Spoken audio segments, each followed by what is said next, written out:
if you don't have the SIM eject tool but you wish to eject SIM tray, let me tell you what tools you can use in order to open the SIM tray. So you can use, for example, a paper clip. You can unbend a small paper clip and use the pointed end to push it into the SIM tray hole. A small stud earring with a thin post can fit into the SIM hole as well.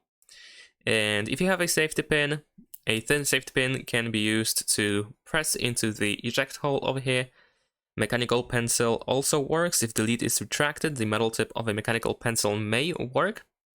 And a toothpick. If it's a sturdy toothpick, preferably a plastic one, it might be helpful to use it well in order to eject the SIM tray.